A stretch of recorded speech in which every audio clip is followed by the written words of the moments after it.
إن الحمد لله نحمده ونستعينه ونستغفره ونعوذ بالله من شرور أنفسنا ومن سيئات أعمالنا من يهد الله فلا مضل له ومن يضلل فلا هادي له أشهد أن لا إله إلا الله وحده لا شريك له وأشهد أن محمدًا عبده ورسوله صلى الله عليه وعلى آله وصحبه وسلم تسليما كثيرا. أما بعد, para pendengar dan ibu-ibu dan para akhwat hadirat yang dirahmati oleh Allah Subhanahu wa taala, Assalamualaikum warahmatullahi wabarakatuh.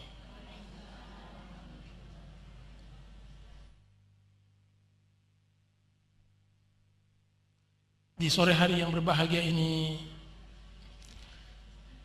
kita panjatkan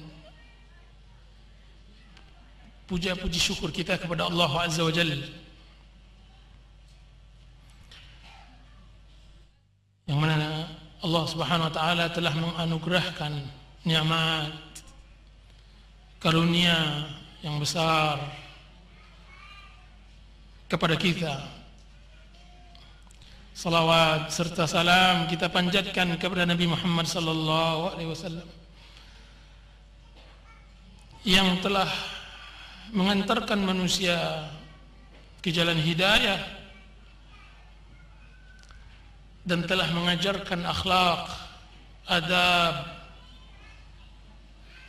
dan cara berbakti kepada orang tua. Ibu-ibu dan para akhwat yang dirahmati oleh Allah Subhanahu wa taala,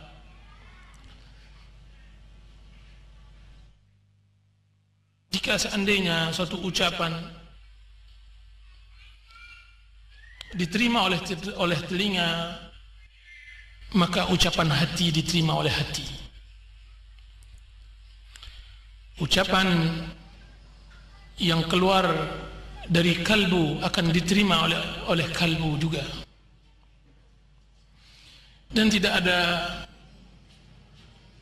ucapan yang ikhlas, ucapan yang bersih, sebagaimana ucapan yang dituliskan dari hati dan kalbu yang ikhlas. Maka sore hari ini kita akan mendengarkan ucapan yang disampaikan dan dituliskan oleh seorang ibu kepada anaknya, yang kita beri judul kajian kali ini, yaitu Kutitip surat ini untukmu. Kutitip surat ini untukmu.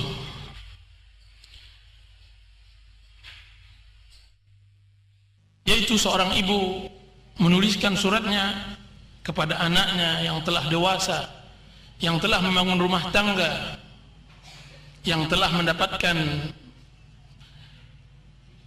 pendamping hidup, yang telah merasakan kehidupan yang baru. Seorang ibu tersebut menuliskan suratnya dengan air matanya, dengan hatinya, kemudian dia titipkan kepada anaknya. Surat seorang ibu kepada anak adalah surat yang sangat luar biasa. Surat yang ditulis karena cinta dan didorong oleh rasa kasih sayang. Maka kajian kita ini insyaallah ta'ala membahas tentang surat yang ditulis oleh ibu tersebut dan apa jawaban si anak dari surat yang ditulis oleh ibunya. Para pendengar, ibu-ibu dan para akhwat yang dirahmati oleh Allah Subhanahu wa taala, surat ini ditulis oleh seorang ibu dalam bahasa Arab, yang mana dia memiliki anak bujangnya yang baru menikah. Kemudian saya format dengan format bahasa kita untuk dimudahkan. Apa kata ibu tersebut? Dia mengatakan, untuk anakku yang kusayangi di bumi Allah Ta'ala, segala puji ibu panjatkan kehadirat Allah Ta'ala yang telah memudahkan ibu untuk beribadah kepadanya.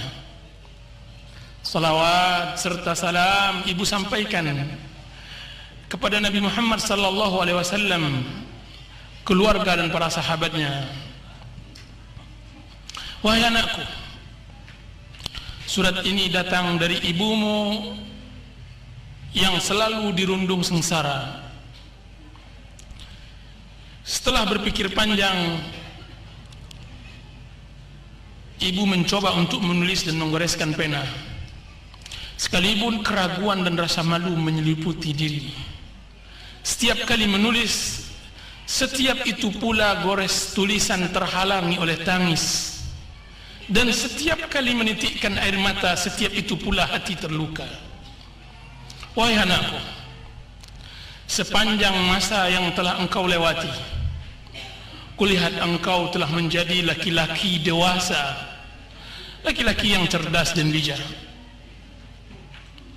Karenanya engkau pantas membaca tulisan ini, sekalipun nantinya engkau akan remas kertas ini lalu engkau robek, sebagaimana sebelumnya engkau telah remas hati ibu dan telah engkau robek pula perasaannya.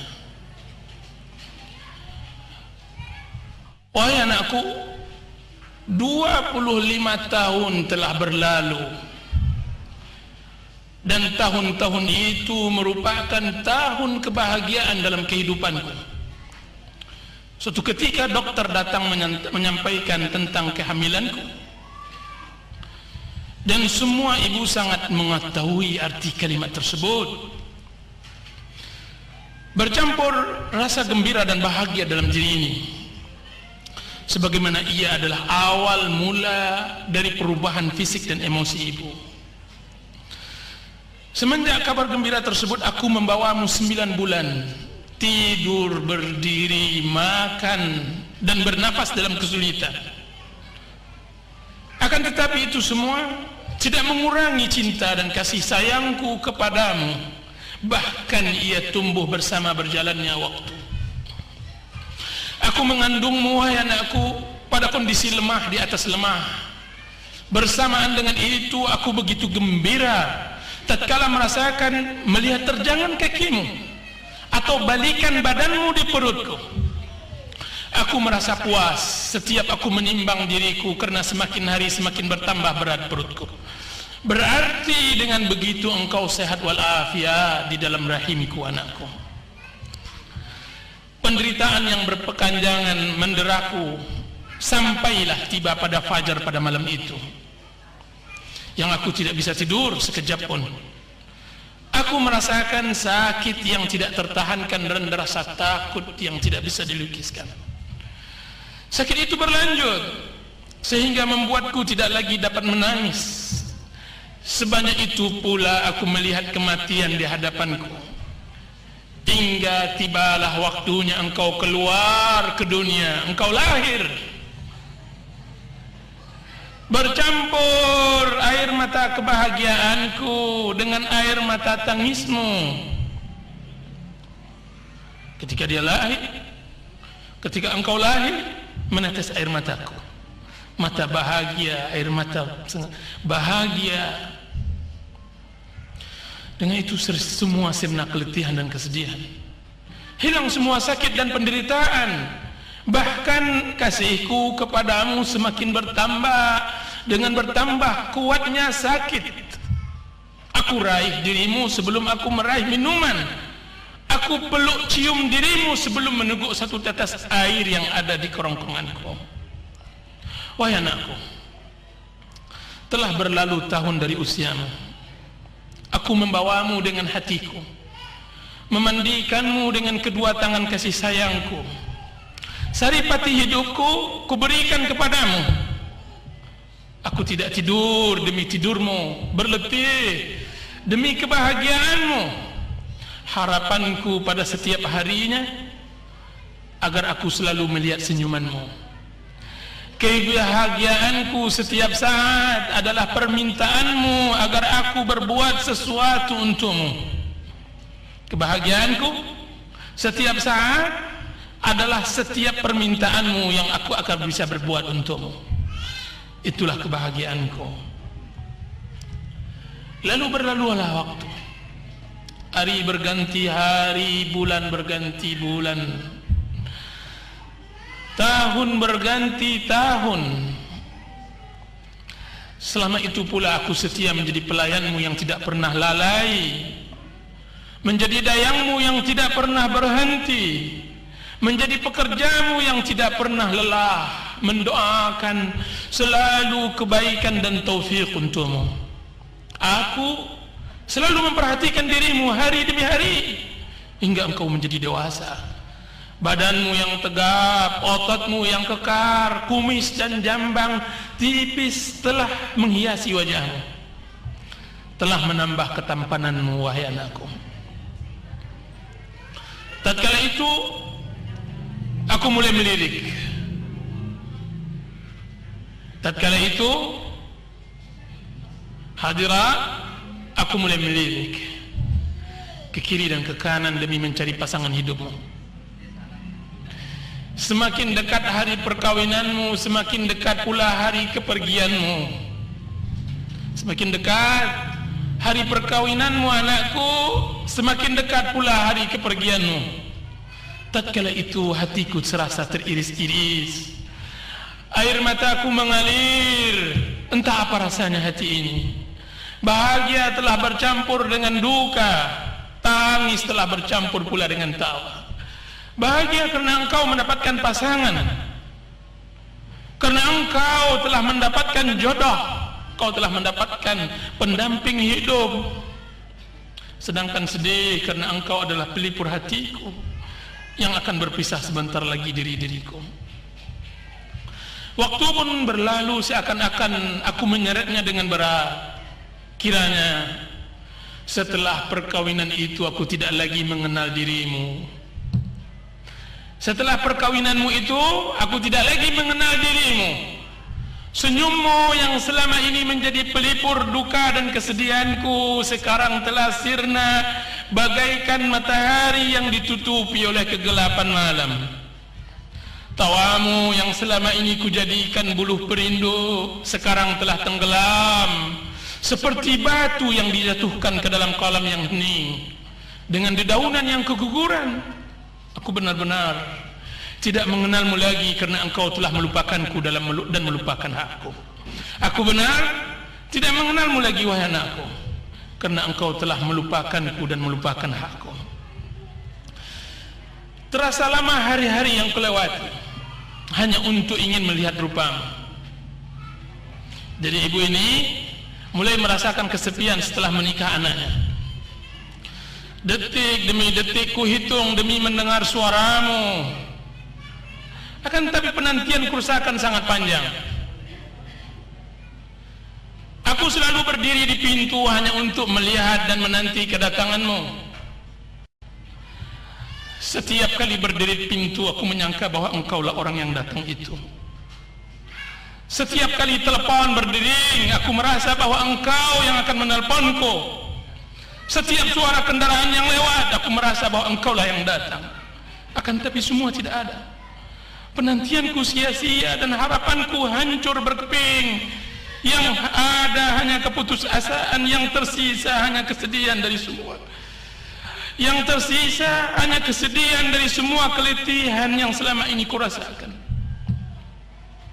Sambil menangisi diri dan nasib yang memang telah ditakdirkan olehnya.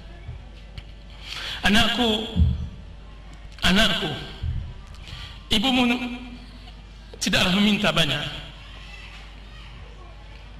Ia tidaklah menagih kepadamu yang bukan-bukan. Yang ibu pinta kepadamu, jadikan ibumu sebagai sahabat dalam kehidupanmu. Jadikanlah ibumu yang malang ini sebagai pembantu di rumahmu.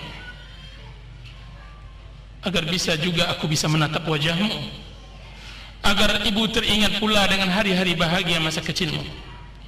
Dan ibu memohon kepadamu, nak, janganlah engkau pasang jerat permusuhan denganku. Janganlah engkau pasang jerat permusuhan dengan ibumu. Jangan engkau buang wajahmu ketika ibu hendak memandang wajahmu. Yang ibu tagih kepadamu, jadikanlah rumah ibumu salah satu tempat persinggahanmu, agar engkau dapat sekali-kali singgah ke sana, sekalipun hanya 1 detik.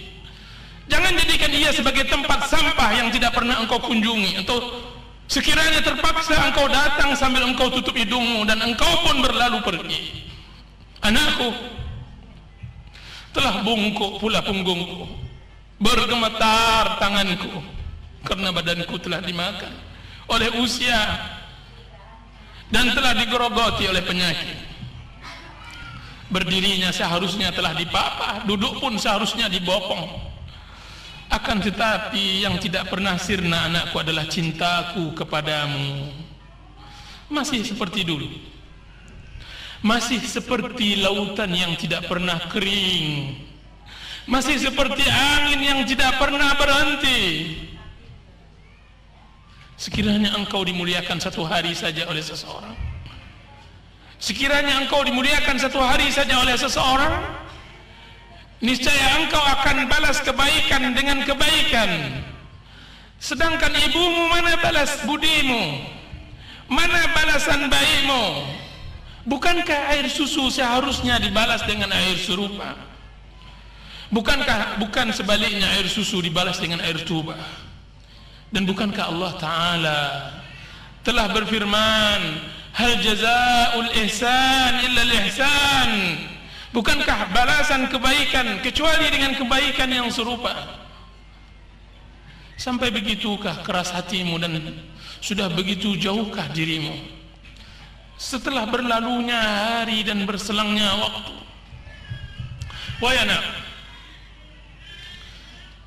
setiap kali aku mendengar bahwa engkau bahagia dengan hidupmu, setiap itu pula bertambah kebahagiaanku.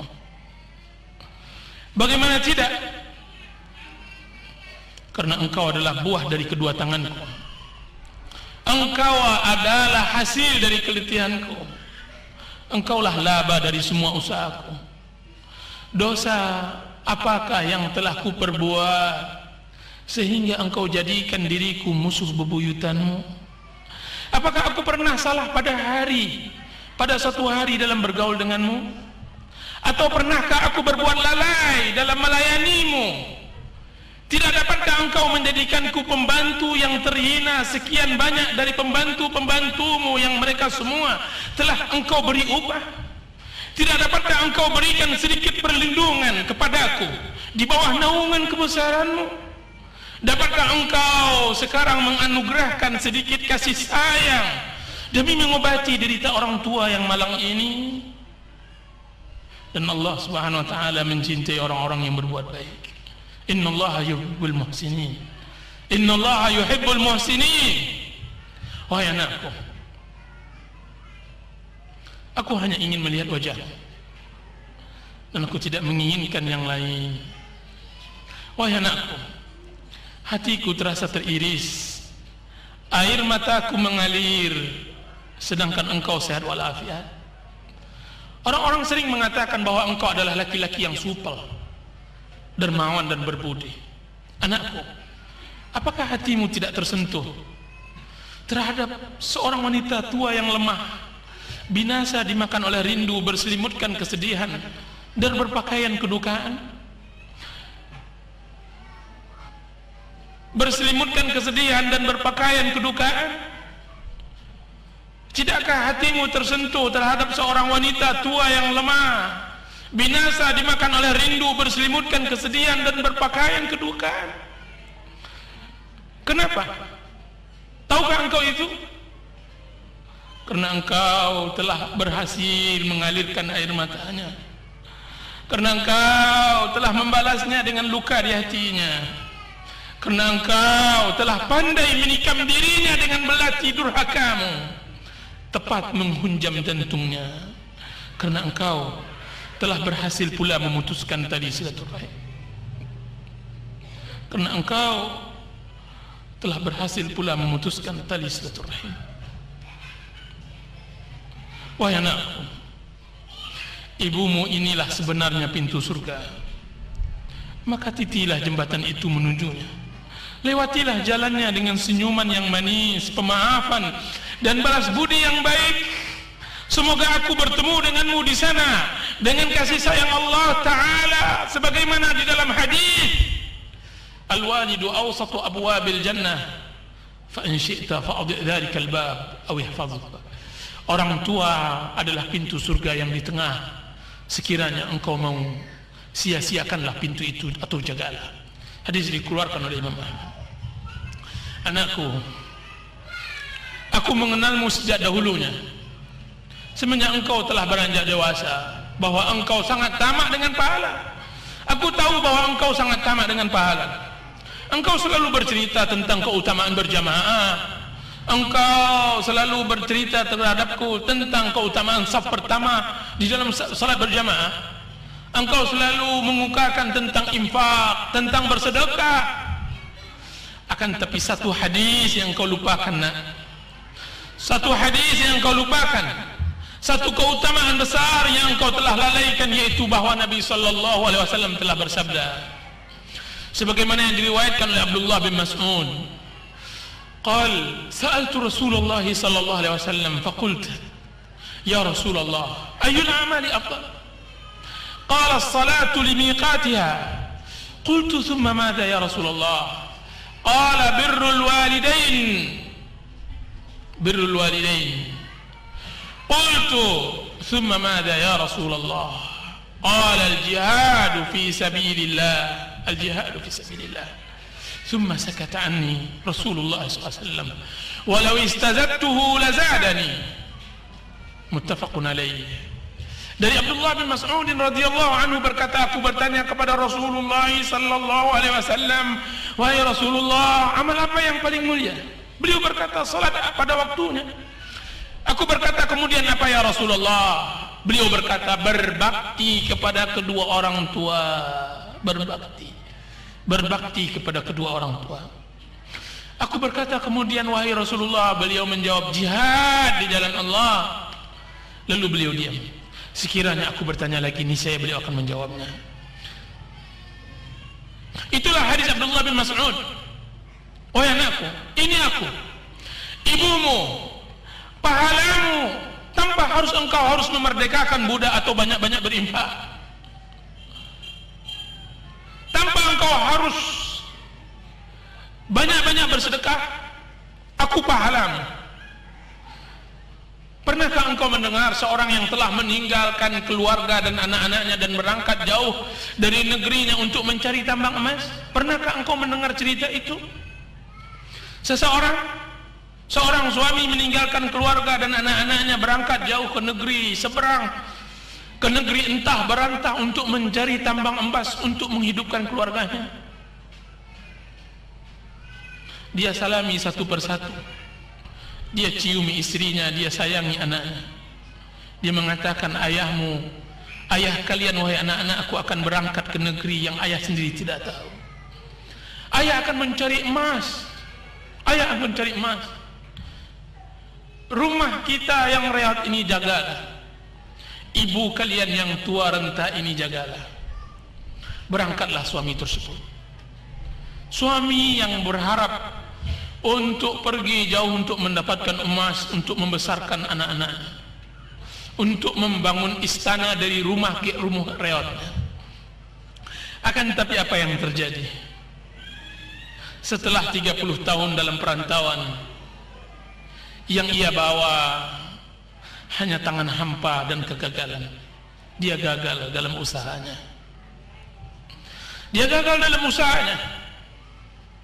Pulanglah ia kembali ke gunung, ke kampungnya. Sampailah ia ke tempat dusun yang selama ini ia tinggal. Apalagi yang terjadi di tempat itu? Setibanya di tempat lokasi rumahnya, kilanya matanya terbelalak. Ia melihat tidak lagi gubuk reot yang ditempati oleh anak-anak dan keluarganya. Akan tetapi dia telah melihat sebuah perusahaan besar tambang emas yang besar. Jadi dia mencari emas jauh ke negeri orang. Kiranya orang mencari emas dekat di tempat dia tinggal. Itulah perumpamaanmu dengan kebaikan anakku. Engkau berletih mencari pahala. Engkau telah beramal banyak, tapi engkau telah lupa bahwa di dekatmu ada pahala yang maha besar. Di sampingmu ada orang yang dapat menghalangi atau mempercepat amal. Di sampingmu, ibumu adalah orang yang dapat menghalangimu untuk masuk surga atau mempercepat amalmu. Bukankah ridhaku adalah keridhaan Allah? Dan bukankah murkaku adalah kemurkaan Allah juga, wahai anakku? Anakku, aku takutkan engkaulah yang dimaksudkan oleh Nabi Muhammad sallallahu alaihi wasallam. Engkau yang dimaksudkan oleh Rasulullah sallallahu alaihi wasallam di dalam hadisnya, raghima ampoh, celaka anak, celaka seseorang. Man ya Rasulullah? Siapa ya Rasulullah? Man adraka walidayhi indal kibar ahaduhuma aw kilayhuma thumma lam yadkhul jannah. Celaka seseorang anak. Siapa ya Rasulullah? Siapa mereka orang yang celaka tersebut, yang sengsara tersebut, yang merugi tersebut? Siapa mereka? Seorang yang mendapatkan kedua orang tuanya, satu atau keduanya, akan tetapi tidak membuat dia masuk surga. Celaka seorang anak mendapatkan kedua orang tuanya, hidup bersamanya, berteman dengannya, melihat wajahnya, akan tapi tidak memasukkan dia ke surga. Hadis dikeluarkan oleh Imam Muslim. Anakku, aku tidak akan angkat keluhan ini ke langit. Aku tidak akan kadukan duka ini kepada Allah, karena sekiranya keluhan ini, jika seandainya telah membumbung, menembus awan, melewati pintu-pintu langit, maka akan menimpamu kebinasaan dan kesengsaraan yang tidak ada obatnya dan tidak ada tabib yang dapat menyembuhkannya. Aku tidak akan melakukannya, wahai anakku. Tidak. Aku tidak akan melakukannya, wahai anakku. Tidak. Bagaimana aku akan melakukannya sedangkan engkau adalah jantung hatiku? Bagaimana ibu ini kuat menganahkan tangannya ke langit sedangkan engkau adalah pelipur lara hatiku? Bagaimana ibu tega melihatmu merana terkena doa mustajab, padahal engkau bagiku adalah kebahagiaan hidupku. Engkau bagiku adalah kebahagiaan hidupku. Bangunlah nak, bangunlah, bangkitlah nak. Uban sudah mulai merambat di kepalamu. Uban akan berlalu masa sehingga engkau akan menjadi tua pula. Engkau akan menjadi tua. Al jaza'u min jinsil amal. Sebagaimana engkau akan berbuat, sebegitulah orang akan berbuat kepadamu. Al jaza'u min jinsil amal. Ganjaran sesuai dengan amal yang engkau telah tanamkan.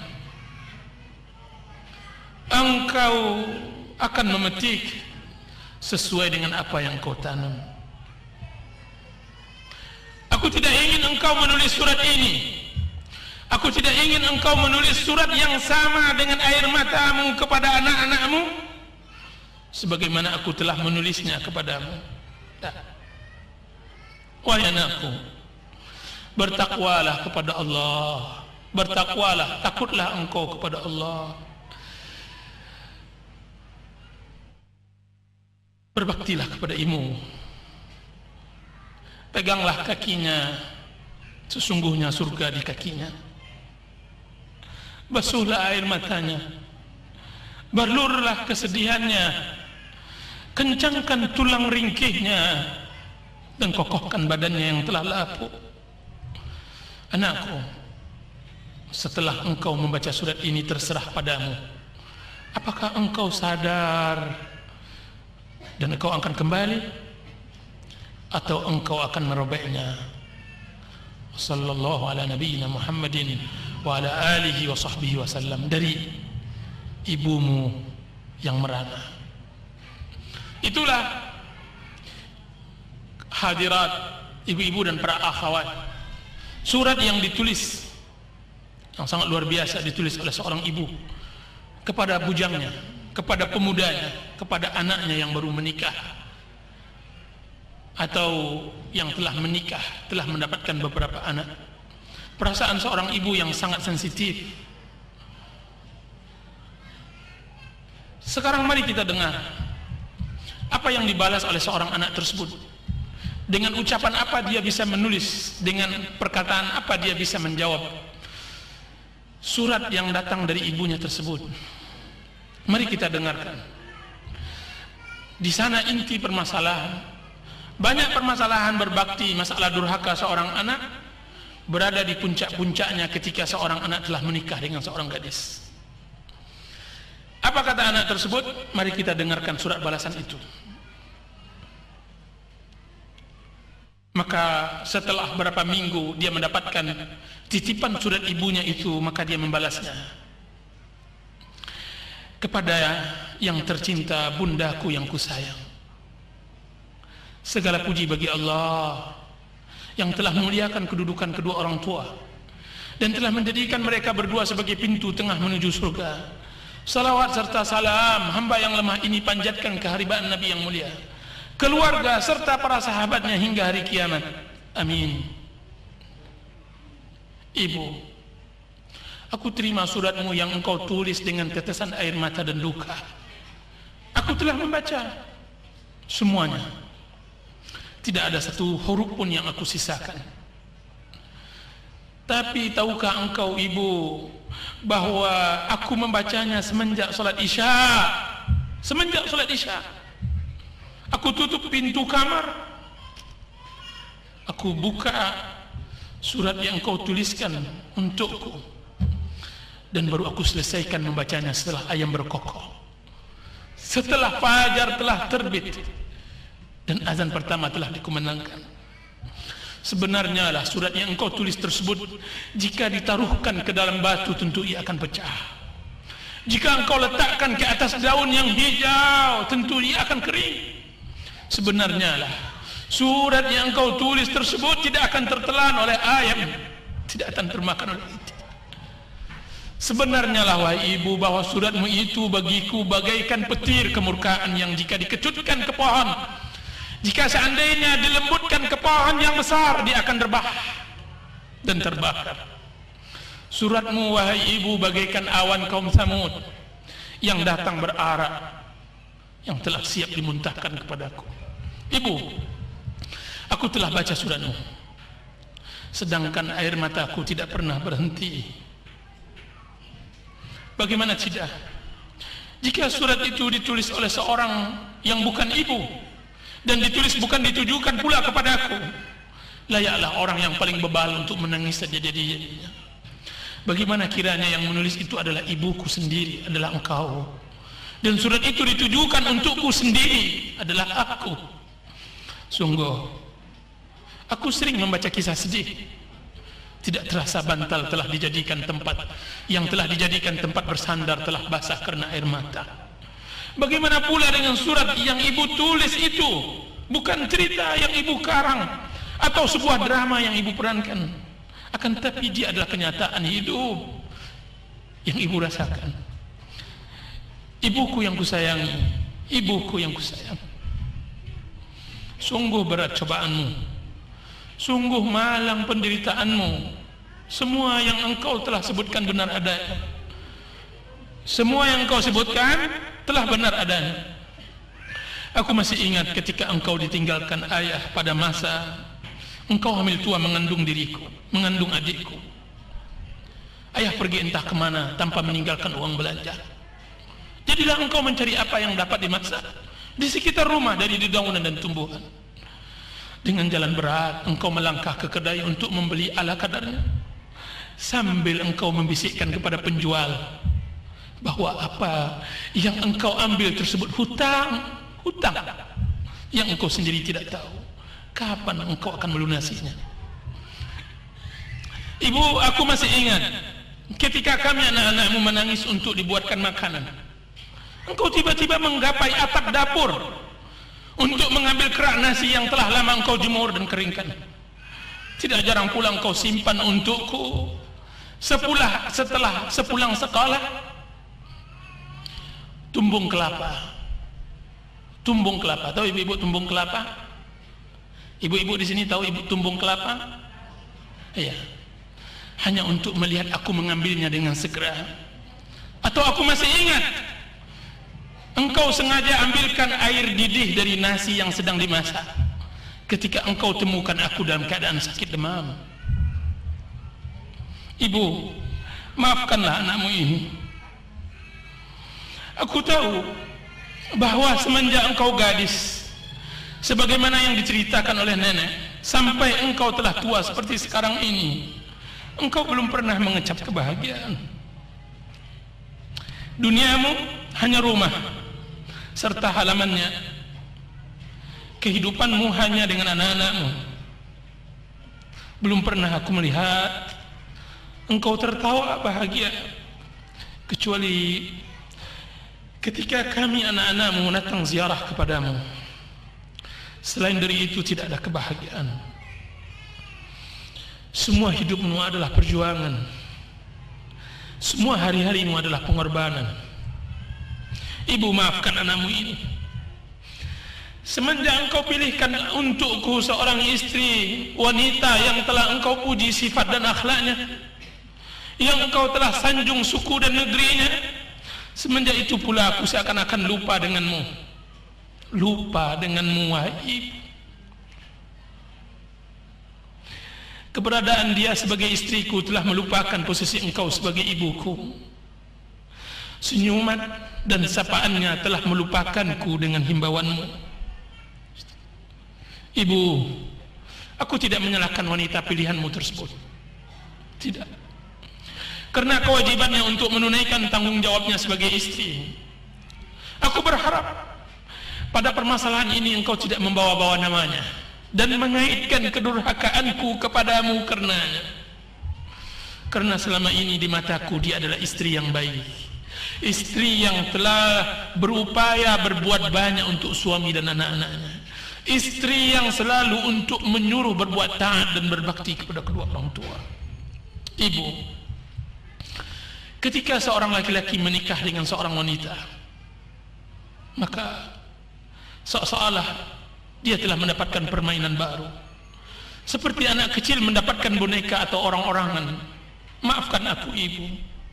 Aku tidaklah membela diriku, karena dari awal dan akhir pembicaraan ini kesalahan ada padaku, anakmu ini. Akan tetapi aku ingin menerangkan keadaan yang aku alami, perubahan suasana yang telah engkau dan aku berpisah, tidak satu atap lagi. Ibu, perkawinanku membuatku masuk ke alam dunia baru, dunia yang selama ini tidak pernah aku kenal, dunia yang hanya ada aku, istri dan anak-anakku. Bagaimana tidak?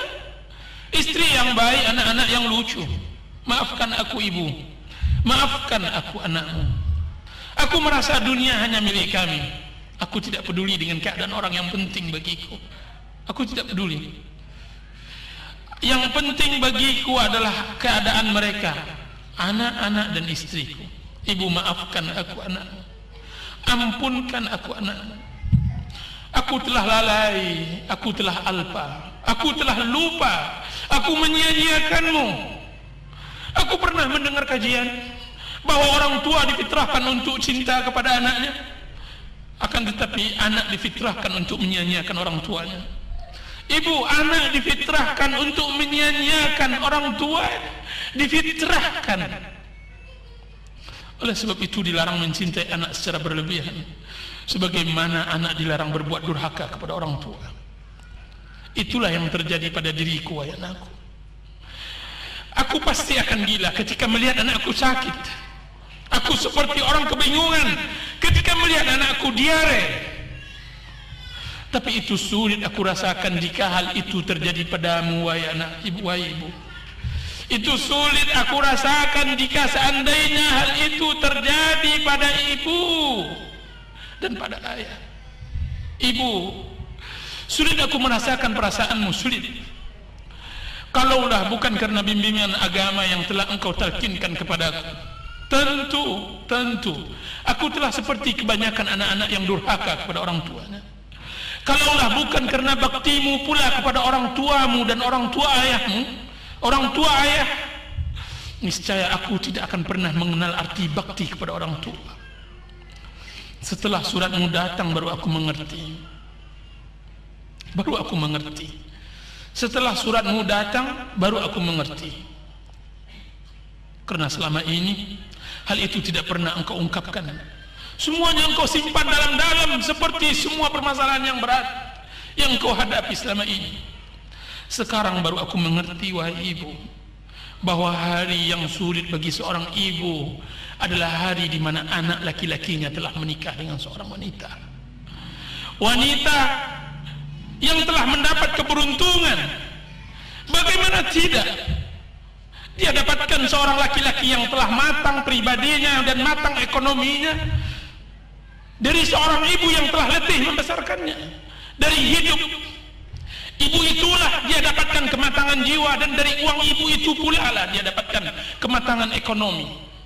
Sekarang dengan ikhlas ia berikan kepada seorang wanita yang tidak ada hubungan dengannya, kecuali hubungan dua wanita yang saling berebut perhatian seorang laki-laki. Kecuali hubungan dua wanita yang saling berebut merebut perhatian seorang laki-laki. Dia sebagai anak dari ibunya dan dia sebagai suami dari istrinya.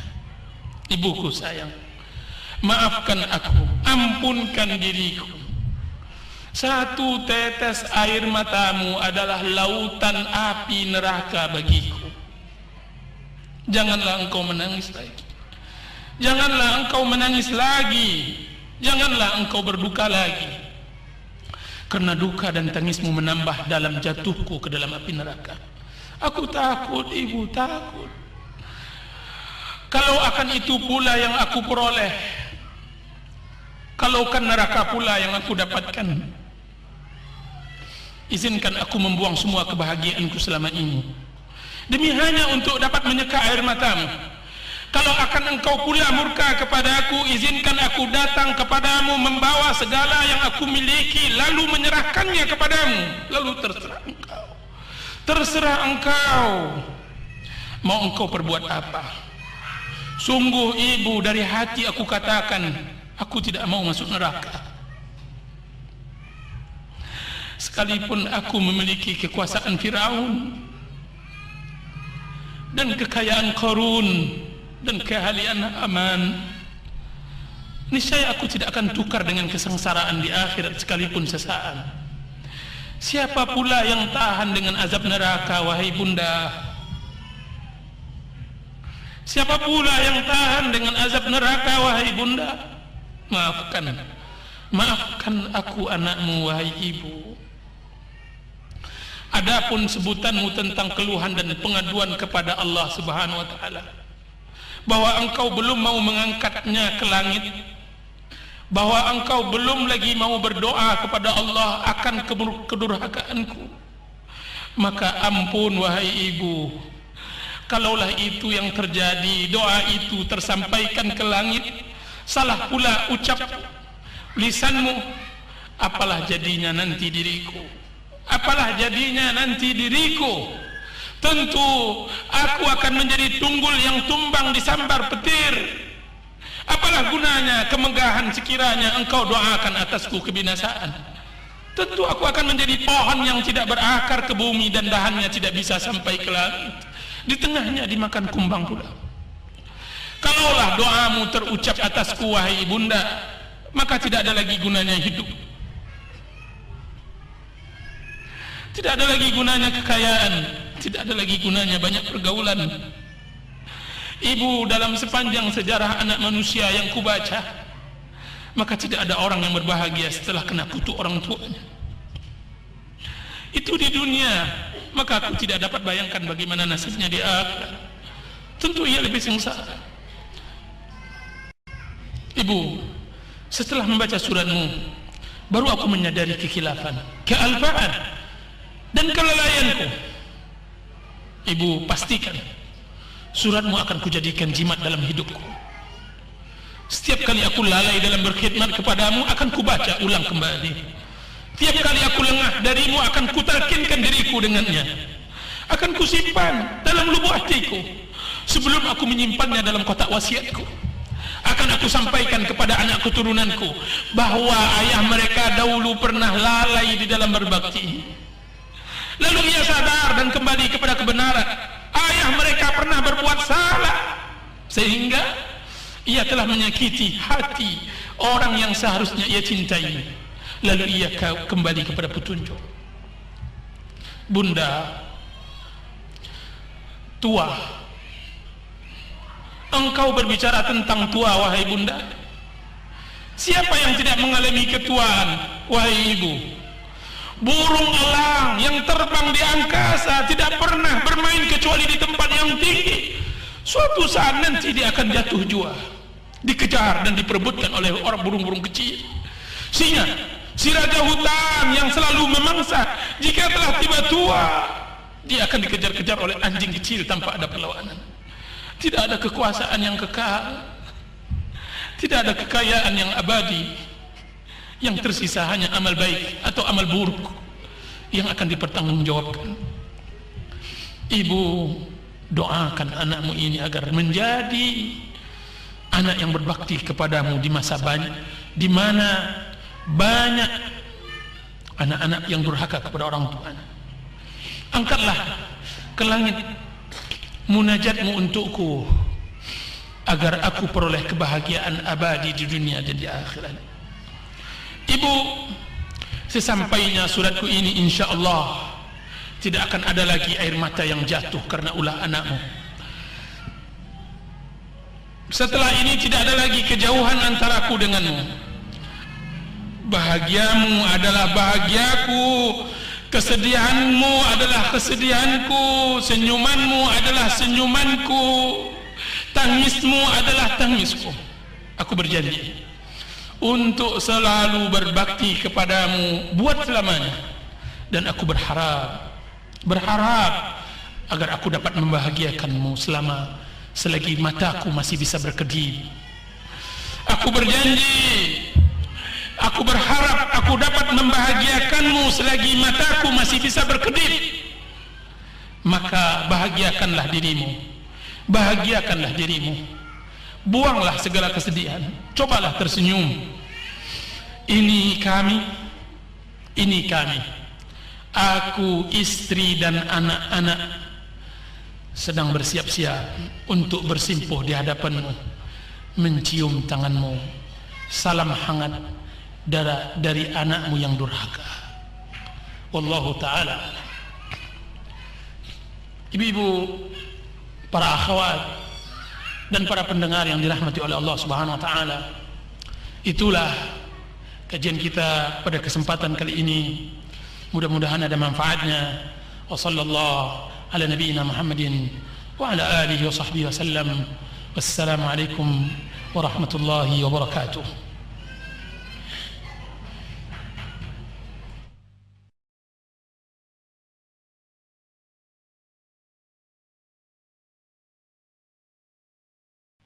Di sini ada pertanyaan, bagaimana cara berbakti pada ibu dari suami, mertua.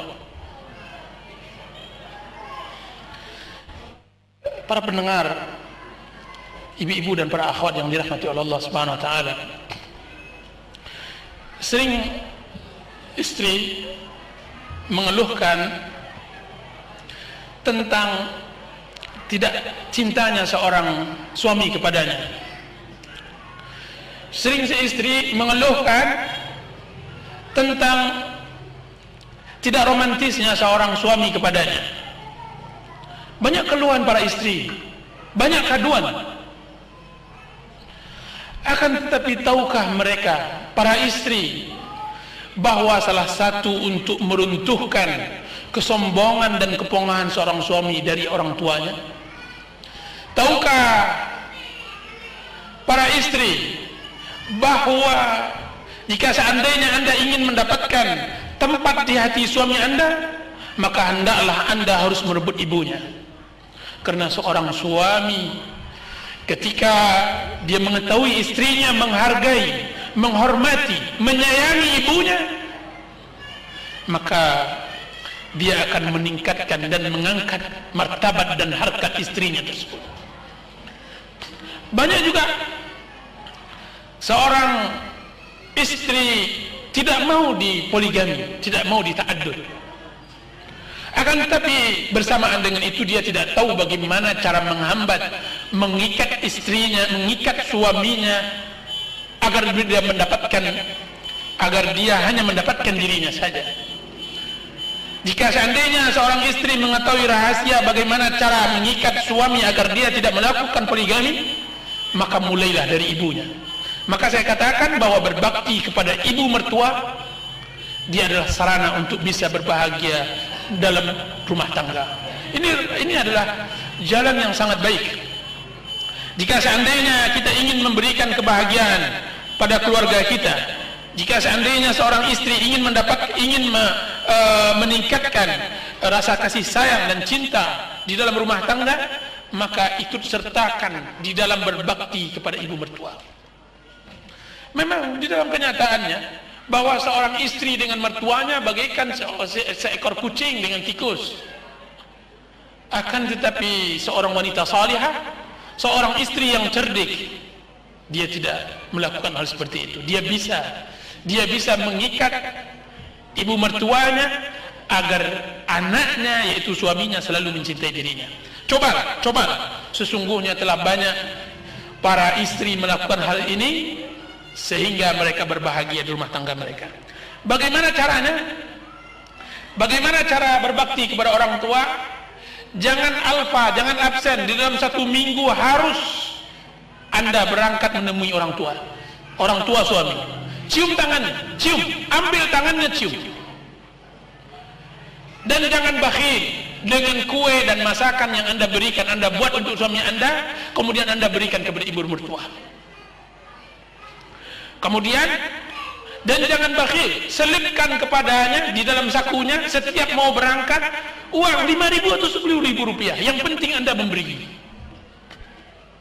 Jika seandainya Anda ingin berbakti kepada ibu mertua, maka banggakan hatinya dengan anaknya. Puji suamimu di depan ibu mertuamu. Puji suamimu di depan ibu mertuamu, bahwa anaknya adalah segala-galanya bagimu, bahwa anaknya adalah luar biasa, laki-laki yang bertanggung jawab, laki-laki yang dewasa, laki-laki yang mampu, laki-laki yang benar-benar menjadi pelindung bagi istrinya. Sebutkan itu agar dia bisa bangga, agar hatinya besar, agar dia merasa bahwa apa yang ia tanam sejak kecil dengan air mata dan tangisnya telah berhasil Anda raih. Akan tidak ada kecemburuan, akan hilang dengki, akan hilang hasad. Jadi ibu-ibu dan para akhwat, kalau Anda ingin berbahagia, maka masukilah pintu berbakti kepada mertua.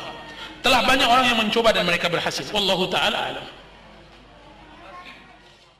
Apa yang harus dilakukan oleh seorang menantu jika melihat mertuanya melakukan hal-hal yang syirik atau kemusyrikan?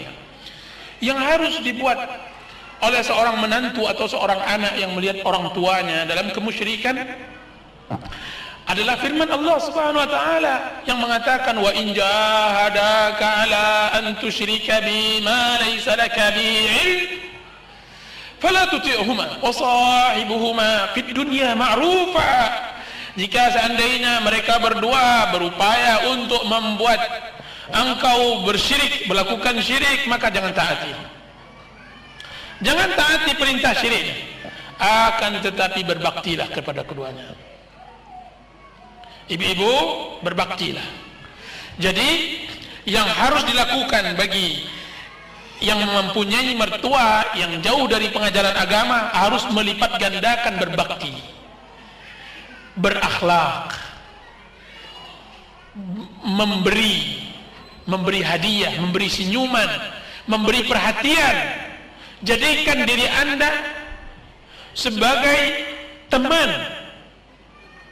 curhatnya. Jadikan. Alangkah bahagianya seorang menantu bisa mendapatkan tempat di hati mertua. Tidakkah pernah ibu-ibu mendengar seorang ibu mengatakan kepada menantunya, wahai anakku, wahai putriku, wahai gadisku, wahai sayangku, jika seandainya suamimu mau menikah lagi, maka kabarkan segera kepada ibumu. Ibumu yang pertama kali akan melarangnya. Itu kenapa? Karena keberhasilan seorang istri mempengaruhi ibu mertuanya, dan itu akan membahagiakan suami. Bagaimana cara berbakti pada orang tua yang sedang kami jauh dari orang tua tersebut? Kami sudah berkeluarga. Subhanallahal-azim. Ibu tadi mendengar kajian bagaimana sedihnya, bagaimana nestapanya seorang ibu yang ditinggalkan oleh anak-anaknya satu persatu berangkat ke rumah istrinya atau ke rumahnya, atau dia berangkat ke sebuah pekerjaannya. Tinggallah orang tua tersebut di desa, masak nasi sendirian, mencuci sendirian. Subhanallah. Pintu hanya berdiri ketika ia membukanya, jendela hanya terbuka ketika dia hendak yang membukanya. Tidak ada lain. Tidak terdengar lagi di rumahnya yang kayu itu lari kecil, anaknya yang kecil, waktu kecil-kecil dahulu lari, kemudian sambil tertawa. Ibu seperti itu sering mengigau, ibu seperti itu sering menangis dalam kesendirian. Di mana anak-anakku yang gagah? Di mana anak-anakku yang orang-orang mengatakan mereka sudah besar, sudah menjadi orang hebat di Jakarta, sudah menjadi pengusaha berhasil di Bandung, telah menjadi orang berkedudukan di Sumatera. Subhanallah, dia di negeri yang sangat tidak. Subhanallah. Jika seandainya Anda jauh dari orang tua, maka pulanglah segera. Kisah kilab sangat masyhur. Bagaimana kisah kilab di dalam banyak kaset saya sudah ceritakan. Bagaimana cintanya ayah kilab kepada kilab. Datang seorang pemuda kepada Rasulullah SAW. Kemudian dia mengatakan, ya Rasulullah, saya datang kepadamu untuk berbaiat, hendak berjihad di jalan Allah Azza wa Jalla, dan aku tinggalkan kedua orang tuaku dalam keadaan menangis. Aku berbaiat, aku hendak berbaiat dan hendak berjihad di jalan Allah, akan tetapi aku tinggalkan kedua orang tuaku menangis, menitikkan air mata. Apa kata Rasulullah SAW kepada orang pemuda ini? Kepada pemuda ini, irji ilaihima, fa'adhikhuma kama abkaitahuma. Pulanglah engkau wahai pemuda. Pulanglah kembali engkau wahai pemuda, dan buat dia tertawa, mereka berdua tertawa sebagaimana engkau telah membuatnya mereka menangis. Buat mereka kembali tertawa sebagaimana engkau telah membuat mereka menangis. Pulanglah, pulang. Fafihi ma fajahid. Engkau bertanya tentang masalah jihad, berjihadlah kepada orang tuamu. Berjihad kepada orang tua. Subhanallah, ini pemuda yang hendak berjihad. Bagaimana kita berpisah dengan orang tua hanya untuk mencari sesuap nasi? Bagaimana kita dengan orang tua hanya ingin memperturutkan keinginan dunia yang tidak pernah selesai-selesai? Subhanallah, cepat-cepatlah hubung. Telepon sekarang ini orang tua dan minta ampunkan, minta maaf. Oh ibu, aku telah melalaikanmu. Aku mengerti keadaanmu, akan tapi maafkan aku ibu. Marilah bersamaku pulang. Aku tinggal bersama orang tua. Tinggal bersama orang tua. Hadis Rasulullah SAW yang dikeluarkan oleh Imam Ahmad, atau yang dikeluarkan oleh Imam Muslim tadi, celaka seseorang yang mendapatkan kedua orang tuanya kan tapi tidak memasukkannya ke surga. Subhanallahal azim. Allahu akbar. Bagaimana disayang suami dan juga disayang mertua? Ini trik dan ini bagus, pertanyaan bagus. Disayang oleh suami itu mempunyai dua jantung.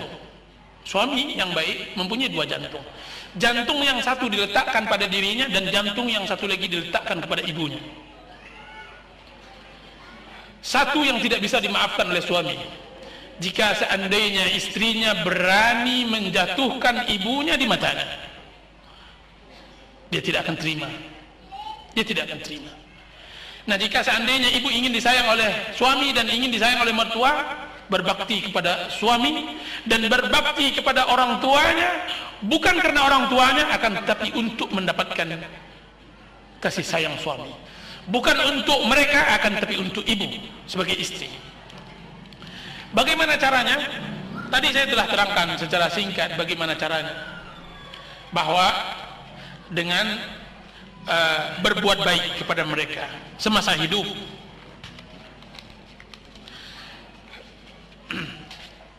Di antara trik yang bagus, cara yang bagus adalah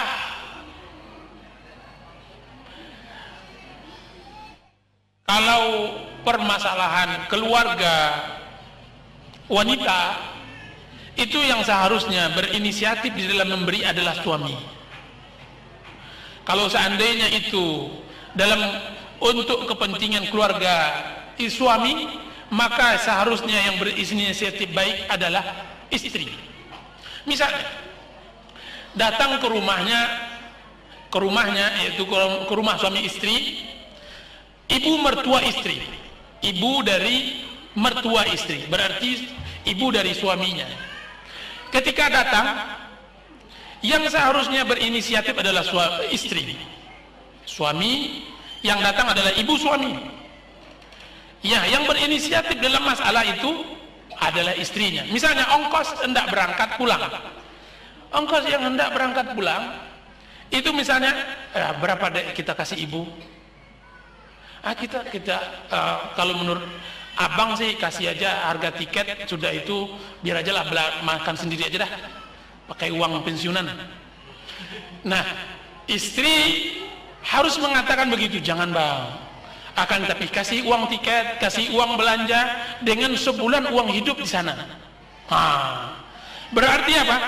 Ada perasaan luar biasa dari suami, berarti istri saya ini perhatian sekali dengan ibunya. Jangan sebaliknya, ketika suami mengatakan, dek kita kasih aja uang ongkos, uang tiket, sudah itu biar aja ibu makan, kalau mau beli apa-apa bila uang pensiunannya. Apa kata sang istri? Wah itu kemahalan bang, kalau bisa setengahnya aja. Kalau seperti ini cara berkeluarga, wah itu cepat-cepat laun suami akan berpaling kepada wanita lain. Sebaliknya juga begitu, ketika seandainya datang ayah dari istri, berarti mertua laki-laki suami, Anda datang membawa ketela, membawa ubi kayu, membawa nenas dari kampung. Kemudian datang sang istri, bang itu nanti pulang, maaf kalau di sana namanya bang ya, manggilnya abang, nggak tahu sini bang beca kali ya. Misalnya kan, ini ayah itu dikasih aja ongkos bayar nenas kemarin aja dah 50.000 dengan ketela dan semacamnya. Jangan deh, kasihan. Tapi gini, abang baru gajian, nanti dibayar yang diberikan kepada abang itu, kamu buat makanan, kemudian ongkos pulang, kemudian pemberian yang kemarin belum terberi, kemudian juga ini ada sedikit. Masya Allah, berapa semuanya bang? 1,5 juta. Masya Allah ta'ala. Jadi ada perasaan bahagia dengan istri bahwa suaminya perhatian kepada keluarganya. Jika seandainya seperti ini, akan terjadi apa? Suami akan disayang oleh istri dan istri akan menyayangi suami. Ustaz, bagaimana bila orang tua kita tidak sepaham dalam beribadah? dalam melakukan banyak bid'ah, serta mempengaruhi anak-anak kita dalam menanamkan kebid'ahannya setelah kita berusaha untuk mendidik anak-anak dengan sunnah. Ya, ini menjadi permasalahan. Ini menjadi permasalahan. Akan tetapi Anda melakukan dua hal. Pertama, selalu terus-menerus jangan bosan dan tetap istiqamah untuk selalu memberi hidayah kepada orang tua dengan berbagai macam cara, dengan tanpa letih, tanpa menghiraukan waktu, dan Anda terus berbakti, karena sebesar-besar bakti seorang anak adalah ketika seorang anak telah berhasil memberi hidayah kedua orang tuanya. Dan yang kedua Anda lakukan adalah memprotek semua pemikiran-pemikiran dan ajaran-ajaran orang tua yang tidak sesuai dengan syariat Allah. Anda protek itu dengan pendidikan anak kepada Anda. Maka didik anak Anda dengan kedua tangan Anda, tidak dengan kedua tangan orang tua. Orang tua atau nenek dari anak-anak itu kadang-kadang terlampau kasih sayang kepada cucunya, dia membuat kesalahan di dalam mendidik dan semacamnya. Itu jangan biarkan. Anda berkewajiban untuk fokus untuk bisa mendidik anak-anak Anda. Wallahu ta'ala. Ustaz, apabila kita sudah menjadi istri, lebih utama yang mana antara berbakti kepada ibu kandung atau ibu mertua? Berbakti kepada ibu kandung tidak berubah, baik kita sebelum menikah maupun telah menikah. Akan tetapi yang menjadi permasalahan adalah berbakti kepada ibu mertua. Berbakti kepada ibu mertua bukan karena ibu mertuanya, akan tetapi karena anaknya adalah sekarang menjadi suami kita. Maka berbakti kepada suami diantaranya dengan berbakti kepada kedua orang tuanya. Maksudnya berbakti kepada orang tuanya adalah sarana berbakti kepada suami. Jadi tidak bisa disamakan berbakti kepada orang tua dan mertua. Akan tetapi berbakti kepada mertua karena dia adalah sarana untuk berbakti kepada suami. Wallahu ta'ala.